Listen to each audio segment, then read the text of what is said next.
Pakinggan ang sigaw, ang galing ng Pinoy laging natatanaw. Katulad ni Alex sa laro ay sikat, sa bawat tagumpay mundo'y namumulat. Dahil tayo ang ginulat ang mundo, mga kwentong inspirasyon buo ang puso. Ginulat ang mundo,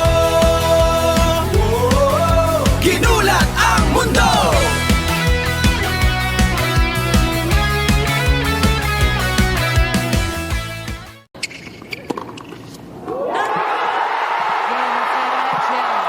It's Ayala's magical moment.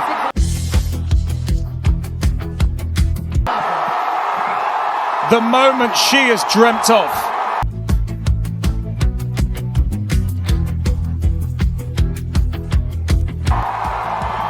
A first ever tour title.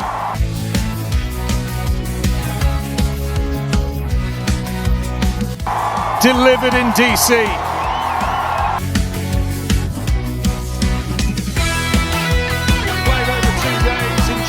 Circumstances, but it's Ayala who dealt with it all much better. Thank you to all my supporters, especially the Filipino community here in DC. Alexandra Ayala is officially a WTA 500 champion. Sa isang final na sinubok ng ulan, overnight suspension, pressure at isang world-class opponent, binaliktad ng Filipina tennis sensation si top seed Jessica Pegula. 4-6, 6-4, 6-0 para makuha ang pinakamalaking singles title ng kanyang career. Hindi lang ito ordinaryong championship. Si Alex ang kauna-unahang manlalaro mula sa Pilipinas na nanalo ng WTA Tour Level Singles title. At ginawa niya ito sa Washington, laban sa American Star, sa harap ng crowd na habang tumatagal ay lalong sumisigaw para sa Pinay. Nakuha ni Pegula ang opening set, 6-4. Dahil sa tuloy-tuloy na ulan, nahinto ang laban habang lamang si Alex, 2-1 sa second set. Pagbalik nila kinabukasan, hindi agad naging madali. Umabante pa si Pegula sa 4-3. Pero doon biglang nagbago ang buong final. Nanalo si Alex ng huling 9 na games. 3 para agawin ang second set at 6 na sunod para ibagel ang world number 3 sa deciding set. Sa third set, 8 puntos lang ang naibigay niya. At sa gitna ng matinding tensyon, tila muling napabigkas si Alex ng putang ina. Isang saglit na emosyonal na release bago niya muling ibinalik ang focus sa laban. Wala pa itong official WTA transcription, kaya dapat itong ilahad bilang fan-heard audio at hindi bilang kumpirmadong interview quote. Pagkatapos ng 1 hour and 45 minutes of playing time, bumagsak ang depensa ni Pegula at tumayo ang bagong reyna ng Washington, Alexandra Ayala, kampeon ng Mubadala DC Open.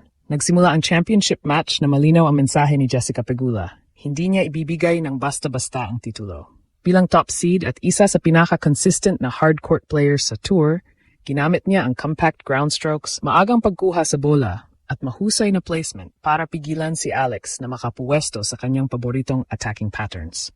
Nagkaroon ng mahabang baseline exchanges, pero sa opening set, mas nakontrol ni Pegula ang mahahalagang puntos. Sa resumption, parehong sariwa ang katawan, ngunit mas mabigat ang mental pressure.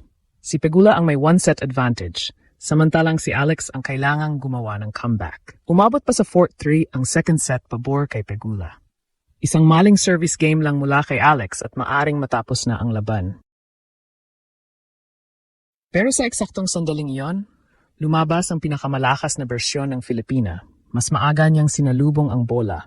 Hindi na lamang niya hinihintay ang error ni Pegula. Siya na mismo ang nagdidikta gamit ang deep cross-court forehand.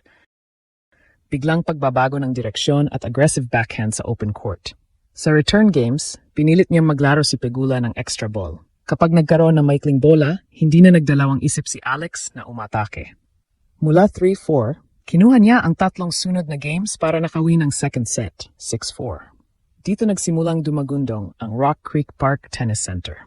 Kahit nasa sariling bansa si Pegula, ang Alex chants ang lalong lumakas. Ayon sa Reuters, naging increasingly vocal at partisan ang crowd habang bumibilis ang momentum ng Pinay. Hindi ito basta suporta, para itong dagdag na enerhiya sa bawat sprint, bawat defensive retrieval at bawat fist bump ni Alex. Pagpasok ng deciding set, parang nawala ang lahat ng bigat sa balikat ni Alex.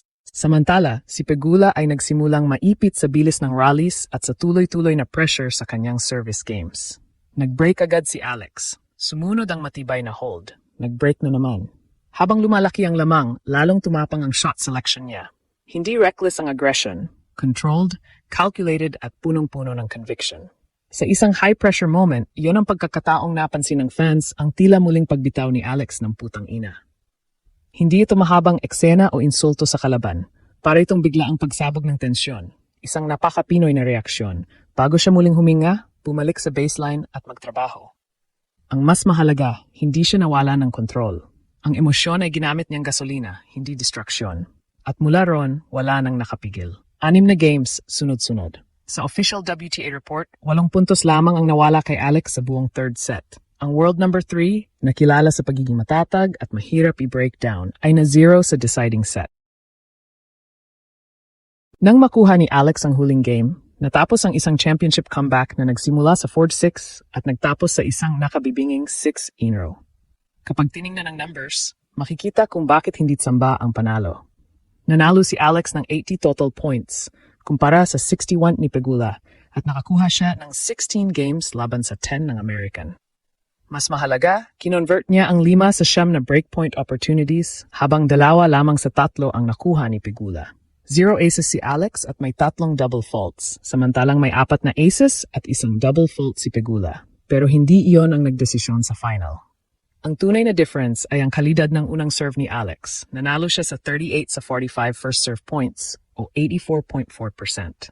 Ibig sabihin, kapag pumasok ang kanyang first serve, halos hindi siya magalaw. Ito rin ang pinakamalinaw na larawan ng kanyang mental growth sa mismong match.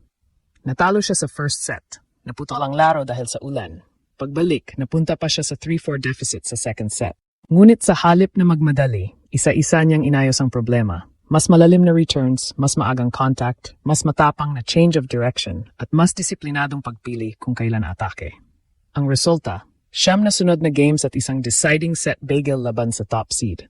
Bago ang final, sinabi ni Alex, "I'm in the final for a reason. I just have to trust myself." Yun mismo ang ginawa niya nang nakatalikod niya siya sa pader. Si Pegula naman ay nagsabing, "Alex, I'm a big fan of hers. She's the future of the tour, and she's already here." Pagkatapos ng final, mas lalong bumigat ang mga salitang iyon. Hindi na lamang future star si Alex. Champion na siya ngayon sa WTA 500 level. Sa post-match reporting, inilarawang emosyonal si Alex habang inialay ang tagumpay sa mga kababayan at umaasang simula pa lamang ito ng mas marami pang titulo. Samantala, mabilis na kumalat sa official WTA platforms ang 5-minute and 35-second match highlight. Habang ang winning score at historic first title ang naging sentro ng reactions online. Pero ang pinakamalaking mensahe ng laban ay nasa paraan ng kanyang pagkapanalo. Hindi niya dinaan sa isang lucky break. Hindi siya umasa sa injury o retirement ng kalaban.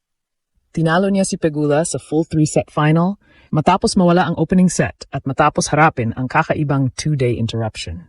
Sa pinakaimportanteng bahagi, mas matatag ang serve niya, mas matapang ang return niya, at mas buo ang loob niya.